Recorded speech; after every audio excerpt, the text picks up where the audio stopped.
Կինը դիմել է կրծքագեղձի հետազոտության, նա ոչ մի գանգատ չուներ, ոչ մի բան չէր շոշափում կրծքում, բայց քանի որ ուներ ապահովագրություն և տարեկան բուժզնման հնարավորություն, նա դիմեց կրծքագեղձի սկրինինգ հետազոտության։ Եվ ահա, սկրինինգ հետազոտության ժամանակ մամոգրաֆիկ և սոնոգրաֆիկ հետազոտություններից հետո կարողացանք հայտնաբերել շատ փոքր ուռուցքային գոյացություն։ Ուռուցքը ընդամենը 4 մմ էր, դժվարությամբ երևում էր մամոգրաֆիկ շերտավոր պատկերների վրա, բայց կարողացել ենք սոնոգրաֆիկ հետազոտությամբ այն գտնել։ Եվ քանի որ շատ դժվար էինք այն հայտնաբերում, որոշեցինք իրականացնել կոնտրաստ մամոգրաֆիա։ Եվ ահա, կոնտրաստ մամոգրաֆիայի ժամանակ այդ փոքր 4 մմ-անոց ուռուցքը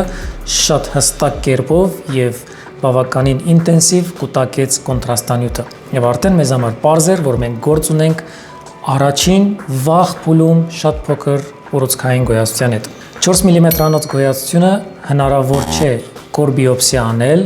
սովորական եղանակով նմուշ վերցնել, անհրաժեշտ է իրականացնել վակուումային բիոպսիա, բայց քանի որ այն սոնոգրաֆիկ երևում էր, իրականացրեցինք սոնոգրաֆիկ հսկողության տակ վակուումային բիոպսիա կամ այսպես ասած հեռացում, որտեղ ընդամենը 4 մմ էր։ Հետագայում մնացած բոլոր հետազոտությունները անցնելուց հետո ախտորոշվել է առաջին փուլի կրծքագեղձի քաղցկեղ մեղմ տեսակի հորմոն կախյալ։ Պլանավորեցինք վիրահատությունը,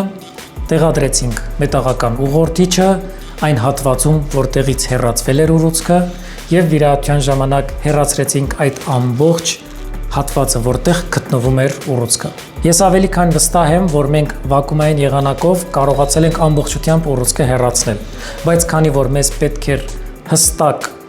հաստատեինք, որ այդ ամբողջ հատվածում ուռուցքային բջիջների մնացորդ չի եղել, պետք էր իրականացնել վիրահատություն և պետք էր իրականացնել հսկիչ հանգույց, ինչը և արեցինք։ Արդյունքները կգան և մենք կհասկանանք իրականում մենք վակուումով կարողացել էինք ամբողջությամբ հեռացնել այդ ուռուցքը, թե ոչ։